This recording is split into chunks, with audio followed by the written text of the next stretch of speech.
صدق الله العظيم وبلغنا رسوله النبي الكريم ونحن على ذلك لمن الشاهدين والشاكرين والحمد لله رب العالمين۔ عزیزان ملت اسلامیہ، آئیے ہم اور آپ کچھ سننے اور سنانے سے قبل بارگاہ رسالت مآب صلی اللہ علیہ وسلم میں ہدیہ درود پیش کر لیں اور پڑھیں۔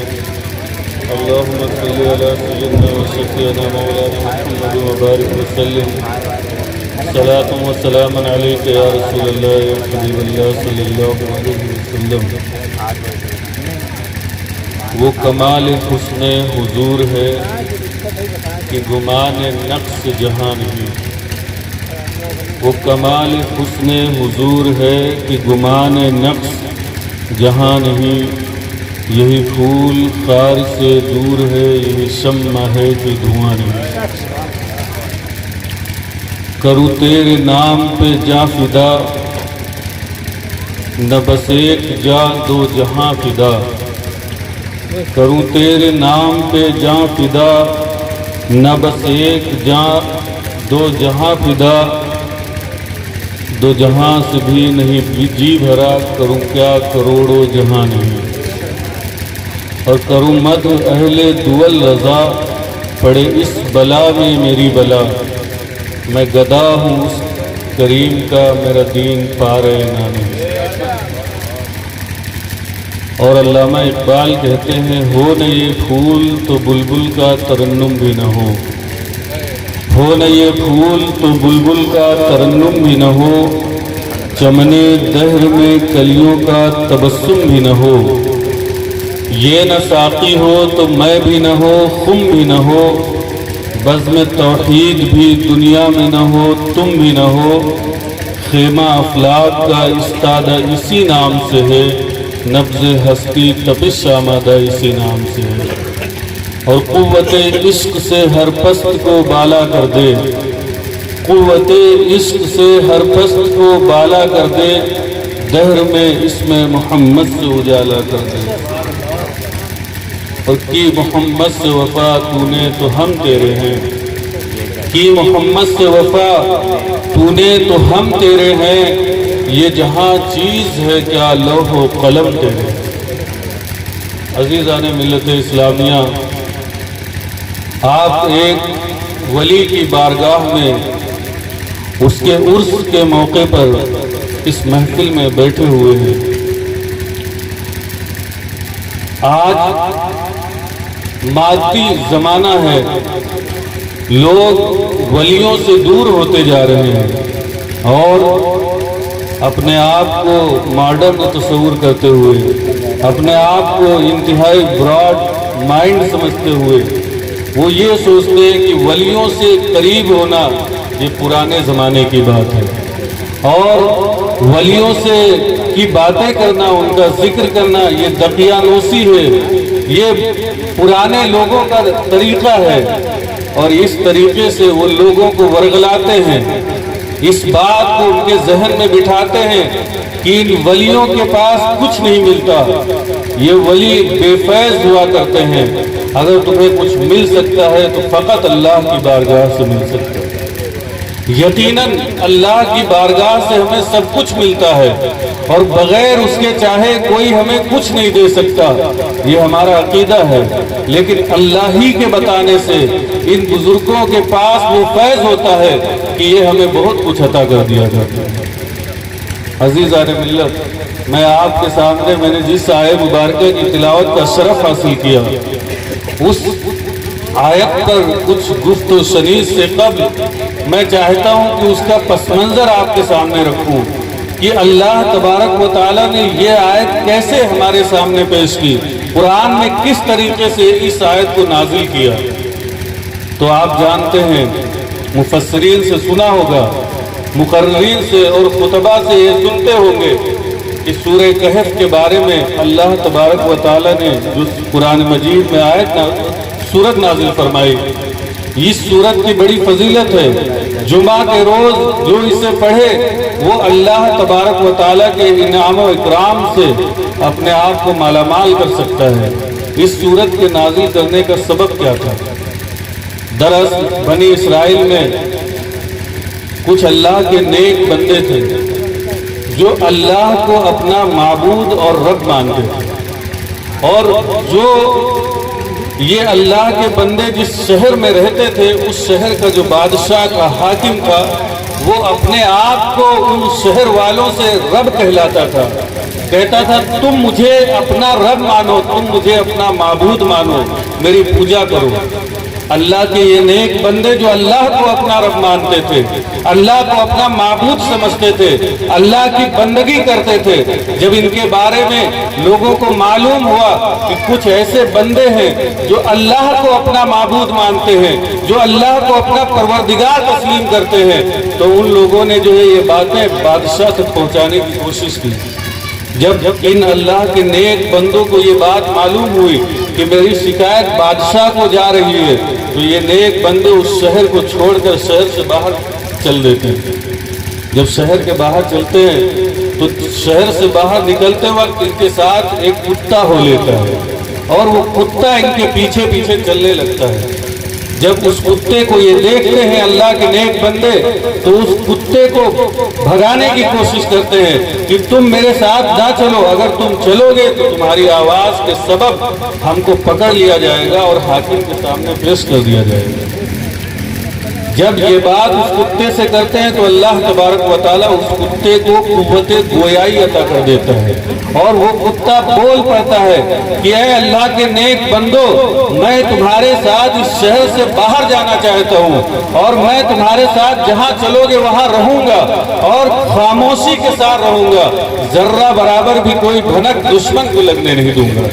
جب یہ بات وہ کتا کہتا ہے تو یہ اللہ کے نیک بندے اس کتے کو بھی ساتھ میں لے لیتے ہیں اور ایک غار کی طرف جاتے ہیں۔ جب غار کی طرف جاتے ہیں تو ایک غار میں جا کر یہ آرام کرتے ہیں، اور کتا اس غار کے دہانے پر بیٹھ جاتا ہے۔ اللہ تبارک و تعالیٰ جس غار کے باہر یہ کتا بیٹھا ہوتا ہے اس کتے کے بیٹھنے کے طریقے کو اللہ تبارک و تعالیٰ قرآن میں بیان فرما رہا ہے۔ اللہ فرماتا ہے ذراعیہ بالوسید، یعنی وہ کتا جو ان کے ساتھ تھا، وَقَلْبُهُمْ ذِرَاعِهِ بِالْوَسِيدِ، یعنی وہ کتا اپنے پاؤں کو سمیٹے ہوئے غار کے دہانے پر بیٹھا ہوا ہے۔ آپ غور کریں، اللہ تبارک و تعالیٰ اس کتے کے بیٹھنے کے طریقے کو بھی قرآن میں بیان فرما رہا ہے۔ آپ غور کریں کہ اس کتے کے بیٹھنے سے ہمیں قرآن سے کیا سبق ملے گا؟ کیا کوئی حکم ہمیں مل رہا ہے؟ کوئی ہمیں فرض مل رہا ہے، کوئی واجب مل رہا ہے، کوئی حرام ناجائز یا کوئی اس طرح کا کوئی ہمیں حکم احکام اس سے مل رہا ہے؟ نہیں مل رہا ہے۔ لیکن اللہ تبارک و تعالیٰ اس کتے کا ذکر، اس کے بیٹھنے کے طریقے کا ذکر قرآن میں فرما رہا ہے، بیان فرما رہا ہے۔ اب اللہ تبارک و تعالیٰ، آپ دیکھیں اس کتے کے بارے میں لوگوں نے کہا کہ وہ 3 تھے، تو اللہ کہتا ہے چوتھا ان کا کتا تھا، یعنی وہ جو بندے تھے نیک جو باہر گئے تھے وہ 3 تھے۔ سَيَقُولُونَ ثَلَاثَةٌ رَابِعُهُمْ كَلْبُهُمْ، یعنی عنقریب لوگ یہ کہیں گے کہ وہ 3 تھے۔ اصحاب کہف جو تھے، اللہ کے نیک بندے جو غار میں آرام کر رہے تھے، وہ 3 تھے۔ اللہ کہتا ہے رَابِعُهُمْ كَلْبُهُمْ، چوتھا ان کا کتا تھا۔ وَيَقُولُونَ خَمْسَةٌ، کچھ لوگ کہیں گے وہ 5 تھے اللہ کے نیک بندے۔ اللہ فرماتا ہے سَادِسُهُمْ كَلْبُهُمْ، چھٹا ان کا کتا تھا۔ وَيَقُولُونَ سَبْعَةٌ ثَامِنُهُمْ كَلْبُهُمْ، اللہ فرماتا ہے کچھ لوگ کہیں گے وہ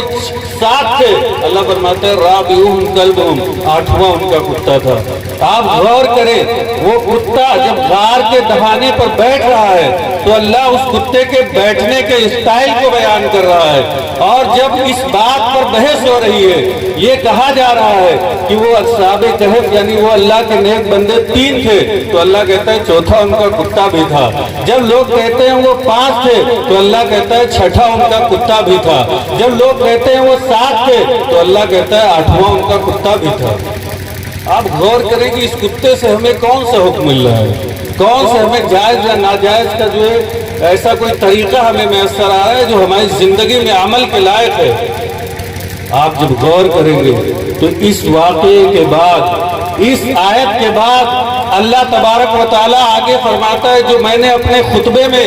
آیت کی تلاوت کی، اللہ کہتا ہے وَاصْبِرْ نَفْسَكَ مَعَ الَّذِينَ يَدْعُونَ رَبَّهُمْ بِالْغَدَاةِ وَالْعَشِيِّ کہ اے لوگو، اگر تم بھی اللہ سے ملنا چاہتے ہو، تم بھی اللہ کے ذکر میں شامل ہونا چاہتے ہو، تو اس کتے کی طرح تم بھی ان بندوں کے ساتھ اپنے آپ کو جوڑ لو جو اپنے رب کو صبح و شام یاد کیا کرتے ہیں۔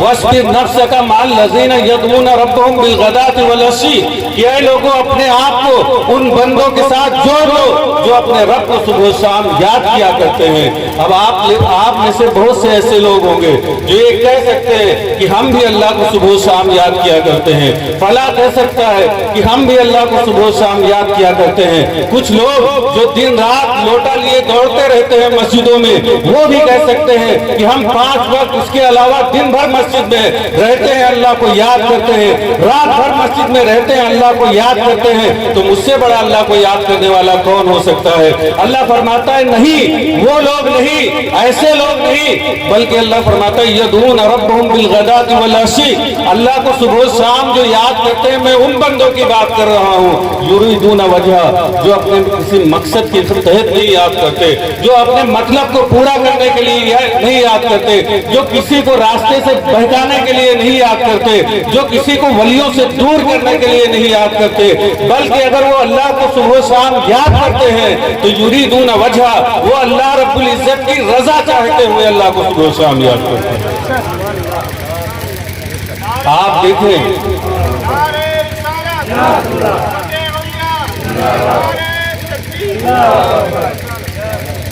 آپ دیکھیں کہ اللہ تبارک و تعالیٰ خود فرماتا ہے کہ وَاصْبِرْ نَفْسَكَ مَعَ الَّذِينَ يَدْعُونَ رَبَّهُمْ بِالْغَدَاةِ وَالْعَشِيِّ ہم سب اللہ سے ملنا چاہتے ہیں، اللہ کے قریب ہونا چاہتے ہیں، ہم چاہتے ہیں کہ اللہ ہم سے محبت کرنے لگے، اللہ کے ہم قرب کو حاصل کر لیں، اللہ کے نزدیک ہو جائیں، اللہ کے انعامات اور اس کے اکرامات اور اس کے فیضان سے ہم مالا مال ہو جائیں۔ اللہ فرماتا ہے اگر تم میرے فیضان سے مالا مال ہونا چاہتے ہو، اگر میرے قریب ہونا چاہتے ہو، تو جیسے میں نے اس کتے کے ذکر کو اپنے کلام میں نہیں چھوڑا، اگر تم بھی میرے بندوں کے ساتھ جڑ جاؤ گے، میرے ولیوں کی بارگاہ میں آؤ گے، ان سے رابطہ رکھو گے، ان کے قریب ہو جاؤ گے، تو جیسے ہم نے کتے کے ذکر کو قرآن میں نہیں چھوڑا، ایسے ہی ہم تمہارے ذکر کو بھی نہیں چھوڑیں گے۔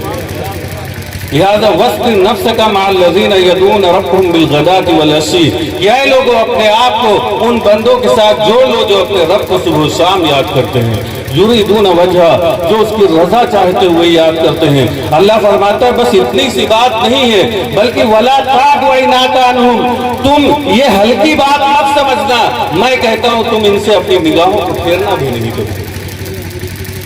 اب آپ غور کریں کہ جو لوگ یہ کہتے ہیں کہ اللہ کے ولیوں سے جڑنے سے ہمیں کوئی فائدہ نہیں ملتا، جب اصحاب کہف کے ایک کتے کو اللہ تبارک و تعالیٰ نے یہ مقام دے دیا کہ وہ کتا ان اللہ کے نیک بندوں کے ساتھ جڑ گیا، تو وہ غار کے دہانے پر بیٹھتا ہے، ان کی چوکھٹ پر رکھوالی کرتا ہے۔ اگر وہ ان بندوں کی چوکھٹ پر رکھوالی کر رہا تھا، اللہ تبارک و تعالیٰ نے اس کے ذکر کو نہیں چھوڑا، تو ہم ان بندوں کے، ان اللہ کے نیک بندوں کی چوکھٹ پہ بیٹھ جائیں تو اللہ ہمیں کیسے چھوڑ سکتے ہیں؟ اس کے علاوہ آپ آئیں، جو لوگ کہتے ہیں کہ اللہ کے ولی ہمیں کچھ نہیں دے سکتے، آج تو ابھی غالباً کل ہم نے دیکھا کہ ایک صاحب نے اشتہار چھپوایا اور اس اشتہار میں لکھا ہوا ہے کہ جس کو اولاد کی خواہش ہو وہ مجھ سے رابطہ کرے۔ میرا سوال ہے، یہ سوال میں آپ سب کو دے کے جا رہا ہوں کہ جو لوگ یہ بھرم پھیلا رہے ہیں، اس طرح کے اشتہارات اور پمفلیٹ چھاپ کر قوم کو گمراہ کرنا چاہتے ہیں، اگر ان کے اندر ہمت ہے وہ میرے سامنے آئے، میں ان کے ہی دارالعلوم، ان کے ہی مدرسوں اور ان کی ہی کتابوں کے فتوے سے میں اسے مشرک نہ ثابت کر دوں تو میرا نام بدل دیں گے۔ اگر ہم ولیوں کے قریب جائیں، ولیوں کا ذکر کریں، ولیوں کا نام لیں، ولیوں کی وسیلے سے دعا کریں اللہ کی بارگاہ میں، تو ہم پہ شرک کے فتوے لگائے جائیں اور تم یہ دعویٰ کرو، یہ پمفلیٹ میں چھپواؤ کہ اگر کسی کو اولاد کی خواہش ہے تو مجھ سے رابطہ کرے۔ ایسا کیسے ہو سکتا ہے؟ جب اللہ کا ولی ہمیں نہیں دے سکتا تو ایک غیر عالم، ایک جاہل قسم کا انسان وہ کیسے آپ کو اولاد دے سکتا ہے؟ اور آپ ایک کانسیپٹ لے لیں مجھ سے، ایک طریقہ لے لیں کہ ہم اگر اللہ کی ولیوں کی بارگاہ میں حاضر ہوتے ہیں تو ہمارا جو طریقہ کار ہے، جو عقیدہ ہے، وہ سن لیں، اور وہ لوگ جو ایسی باتیں کر رہے ہیں، ایسے اشتہارات چھاپ رہے ہیں، ان کو بھی میرا چیلنج ہے کہ میرا عقیدہ سنیں اور وہ اپنا عقیدہ میرے سامنے بیان کریں۔ میرا عقیدہ یہ ہے، میں یہ مانتا ہوں کہ اللہ تبارک و تعالی ہر چیز کا مالک و مختار ہے، اس کے بغیر چاہے دنیا کا ایک پتا بھی کوئی نہیں ہلا سکتا، اس کے بغیر چاہے کوئی کچھ بھی نہیں کر سکتا، نہ کوئی کچھ ہمیں عطا کر سکتا ہے۔ اور میرا عقیدہ یہ ہے کہ کوئی پیغمبر ہو، کوئی ولی ہو، کوئی بزرگ ہو، اگر وہ ہمارے لیے کوئی فائدہ پہنچا سکتا ہے، ہماری مدد کر سکتا ہے، ہمیں فیض دے سکتا ہے، تو وہ اللہ کی عطا سے دے سکتا ہے۔ ہم یہ نہیں مانتے کہ یہ ولی جو اس مزار میں لیٹے ہوئے ہیں یہ ڈائریکٹ ہمیں کچھ دیتے ہیں، بلکہ ہم یہ سوچ کے جاتے ہیں کہ یہ اللہ کے قریب ہیں، یہ اللہ کے مقرب ہیں، انہوں نے اپنی زندگی اللہ کی عبادت میں گزاری اور اللہ کے اتنے قریب ہو گئے کہ اللہ تبارک و تعالیٰ نے انہیں وہ مقام دے دیا جس کے سبب آج دنیا ان کے بارگاہ میں جھکی ہوئی ہے۔ اب ہم یہ مانتے ہیں کہ یہ اللہ کی عطا سے مجھے دے سکتے ہیں، اگر اللہ نہ چاہے تو یہ نہیں دے سکتے۔ اب آپ بتائیں کہ اگر ہم یہ مانیں کہ یہ اللہ کی عطا سے دے سکتے ہیں، اس میں کیا غلط ہے؟ کیا غلط ہے؟ آپ مدد نہیں لیتے ہیں، ڈاکٹر کے پاس جا کر دوا لیتے ہیں، آپ کا مرض ٹھیک ہوتا ہے، آپ کیا کہتے ہیں؟ ڈاکٹر نے ہمیں ٹھیک کر دیا۔ ڈاکٹر ٹھیک کرتا ہے آپ کو یا وہ ٹیبلٹ ٹھیک کرتی ہے؟ اگر آپ یہ عقیدہ رکھ لیں، میں عقیدہ دے کر جا رہا ہوں، اگر آپ یہ عقیدہ رکھ لیں کہ اس ٹیبلٹ کمبی فلیم کھانے کی وجہ سے میرا بخار صحیح ہو گیا اور اسی نے مجھے فائدہ پہنچایا ہے، تو یہ کیا ہوگا؟ آپ تو شرک میں مبتلا ہو رہے ہیں۔ اللہ کو چھوڑ کے آپ ٹیبلٹ کو جو ہے اپنے مرض کی دوا مان رہے ہیں۔ اللہ نے اسباب پیدا کیے ہیں، اس چیز کو سبب بنایا ہے، ہمیں عقل سے نوازا ہے کہ جب یہ اسباب پیدا کیے ہیں ہم نے، تو جب تم مجبور ہو جاؤ، جب تمہیں ضرورت پڑے تو ان اسباب کو استعمال کرو اور ان سے فائدہ حاصل کرو۔ ہم انہیں ڈائریکٹ نہیں مانتے کہ وہ ہمیں فائدہ پہنچائیں۔ اگر ہم اللہ کے رسول صلی اللہ تعالی علیہ وسلم کو صاحب اختیار، عالم الغیب اور حضور صلی اللہ تعالی علیہ وسلم کو تمام کائنات سے افضل مانتے ہیں تو یہ اللہ کی عطا سے مانتے ہیں۔ اگر اللہ تبارک و تعالیٰ خود فرما رہا ہے حضور سے کہ وَعَلَّمَكَ مَا لَمْ تَكُنْ تَعْلَمْ، کہ اے محبوب جو کچھ آپ نہیں جانتے تھے سب ہم نے آپ کو سکھا دیا، تو جب قرآن میں اللہ یہ بیان کر دے تو ہمیں کیا ہے؟ ہم کیسے یہ کہہ سکتے ہیں کہ حضور کو اس چیز کا علم ہے، اس چیز کا علم نہیں ہے؟ اگر اللہ تبارک و تعالیٰ حضور صلی اللہ تعالیٰ علیہ وسلم کو بااختیار بنا رہا ہے تو ہم کچھ نہیں کر سکتے، بلکہ ہمیں یہ ماننا پڑے گا کہ حضور کو ہر چیز کا مالک و مختار بنا کر پیدا کیا۔ اللہ فرماتا ہے کہ اگر میں محمد کو پیدا نہ کرتا تو اپنی ربوبیت کو ظاہر نہ کرتا۔ آپ غور کریں۔ اب آئیے قرآن مجید سے آپ کو دلیل دیتا ہوں۔ اللہ کے ولی کچھ نہیں کر سکتے۔ آپ جو ہے اولاد کے خواہش مند جو ہے وہ آپ سے رابطہ کرے تو آپ ان کو اولاد دے دیں گے، ان کو اولاد ہو جائے گی، اور اللہ کے ولی کی بات آئے تو وہ کچھ نہیں دے سکتے۔ آؤ آپ دیکھو قرآن میں کیا اللہ تعالیٰ فرماتا ہے۔ اللہ تعالیٰ فرماتا ہے، حضرت سلیمان علیہ السلام کو دیکھیں، ان کے زمانے کو قرآن میں پڑھیں۔ حضرت سلیمان علیہ السلام کے زمانے میں جب تخت بلقیس کا ذکر کیا گیا، اس کے وزن کا ذکر کیا گیا، اس کے اوصاف کو بیان کیا گیا، اور یہ کہا گیا کہ اتنا بھاری تخت ہے، جواہرات سے مرصع و مزین ہے۔ جب ان چیزوں کے بارے میں بتا دیا گیا، حضرت سلیمان نے فرمایا کہ کون ہے جو اس تخت بلقیس کو میرے سامنے حاضر کر دے؟ عفریت من الجن، یعنی کہ جنوں میں سے ایک تھا، یعنی جن نے کہا کہ میں آپ کی مجلس اٹھنے سے پہلے، یعنی آپ کی مجلس ختم ہونے سے پہلے میں اس تخت کو لا کر جو ہزاروں میل کی دوری پر تھا، اتنا وزن تھا کہ کئی لوگ اسے مل کے اٹھا نہیں سکتے تھے۔ قرآن کہتا ہے کہ وہ جنوں میں سے ایک بندہ اٹھتا ہے، جن اٹھتا ہے، وہ کہتا ہے سلیمان علیہ السلام میں اس تخت بلقیس کو جو اتنا بھاری اور وزن ہے، میں اس مجلس کو ختم ہونے سے پہلے آپ کے سامنے حاضر کر سکتا ہوں۔ آپ غور کریں، ان میں سے ایک شخص تھا جس کے پاس اللہ فرماتا ہے اس کے پاس کتاب کا علم تھا، یعنی وہ عالم دین تھا، وہ بندہ اللہ کا ولی تھا، حضرت سلیمان علیہ السلام کے وزیر تھے جن کا نام آصف بن برخیہ ہے۔ وہ کہتے ہیں اے سلیمان علیہ السلام، اس تخت بلقیس کی بات جو اس نے کی ہے کہ میں مجلس کو ختم ہونے سے پہلے آپ کے سامنے لا کر رکھ دوں گا، میں کہتا ہوں انا آتی کا بھی قبل ان یرتد طرف، کہ میں اس تخت بلقیس کو جو انتہائی وزن ہے، جو ہزاروں میل کی دوری پر رکھا ہوا ہے، آپ کی پلک جھپکنے سے پہلے میں آپ کے سامنے حاضر کر دوں گا۔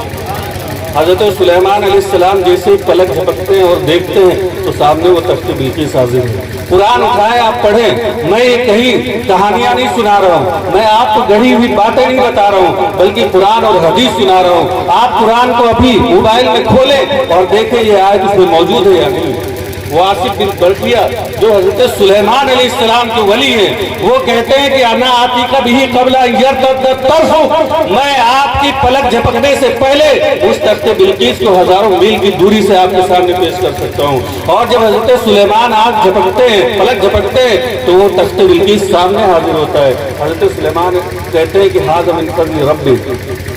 یہ میرے رب کا فضل ہے۔ آپ غور کریں کہ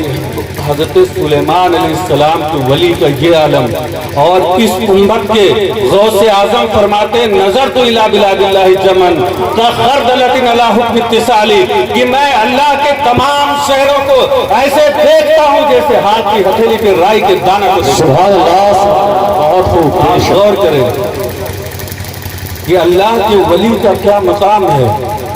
اللہ کے ولی کچھ نہیں دے سکتے، تم اولاد دے سکتے ہو، جو خواہش مند ہے وہ تم سے رابطہ کرے، اور اللہ کے ولی کو کچھ نہیں، وہ حاجت روا نہیں سمجھتے ہو، اسے جو ہے مشکل کشا نہیں ماننے کو تیار ہو۔ جو اللہ کے ولی کی بارگاہ میں حاضر ہو جائے اسے بدعتی اور مشرک کہنے کے لیے تیار ہو۔ تم بتاؤ تم کس حیثیت کے ہو؟ نہ تم عالم ہو، نہ تم علم کے ایک عین کے نہ تم علم کے عین کے ایک شوسے کو جانتے ہو، تمہیں تو شریعت کے سین سے بھی واقفیت نہیں، تمہیں حدیث کے سے بھی واقفیت نہیں، تم قرآن کے قاف کو بھی نہیں جانتے ہو۔ تم اولاد کے خواہش مند، اولاد جو جن کو اولاد کے خواہش مند ہو، تم انہیں اولاد عطا کرو گے؟ شرم نہیں آتی؟ غالب نے کہا تھا کعبہ کس منہ سے جاؤ گے غالب، شرم تم کو ذرا نہیں آتی۔ مطلب ایک طرف اللہ کے ولی سے بندہ قریب ہو تو اس کو مشرک، بدعتی اور اس کو فلا جملوں سے نوازا جائے، اور ایک طرف اشتہار چھاپ کر اولاد کے خواہش مند کو اولاد عطا کیا جائے۔ کیا تماشا ہے بتائیں۔ اس کے علاوہ آپ آئیں، یہ تو اللہ کے ولی کا میں مقام بتایا کہ حضرت غوث اعظم کہتے ہیں کہ اللہ کے تمام شہروں کو میں ایسے دیکھتا ہوں جیسے ہاتھ کی ہتھیلی پہ رائی کے دانہ کو دیکھا جاتا ہے۔ حضور کی حدیث دیکھیں، حدیث پاک میں آتا ہے حضور صلی اللہ تعالیٰ علیہ وسلم صحابہ کرام کے ساتھ جا رہے ہیں اور آپ نے دیکھا دو قبریں موجود ہیں، دونوں قبروں پر حضور فرماتے ہیں کہ ان دونوں قبروں میں جو بندے ہیں ان پر عذاب ہو رہا ہے۔ آپ حدیث اٹھائیں، بخاری اٹھائیں، اس میں دیکھیں یہ حدیث موجود ہے۔ حضور فرماتے ہیں ان دونوں قبروں میں عذاب ہو رہا ہے۔ اس کے بعد فرماتے ہیں ان میں سے ایک شخص وہ ہے جو لا یستتر من بولہ، وہ اپنے پیشاب کی چھینٹوں سے نہیں بچا کرتا تھا، یعنی کہ ایک بندے پہ جو عذاب ہو رہا تھا وہ اس سبب سے ہو رہا تھا کہ وہ پیشاب کی چھینٹوں سے نہیں بچتا تھا۔ غور کریں آپ۔ اور ایک بندے کے بارے میں فرماتے ہیں کہ ایک بندہ وہ ہے جو یمشی بن نمیمہ، جو چغل خوری کیا کرتا تھا، یعنی ادھر کی بات ادھر، ادھر کی بات ادھر، ان کی بات ان سے، فلاں کی بات فلاں سے، اس طریقے سے لوگوں کے درمیان چغل خوری کرتا تھا۔ حضور فرماتے ہیں ان دونوں قبروں میں جو عذاب ہو رہا ہے، ایک پیشاب کی چھینٹوں سے نہیں بچتا تھا اس لیے اس پر عذاب ہو رہا ہے، اور فرماتے ہیں دوسرا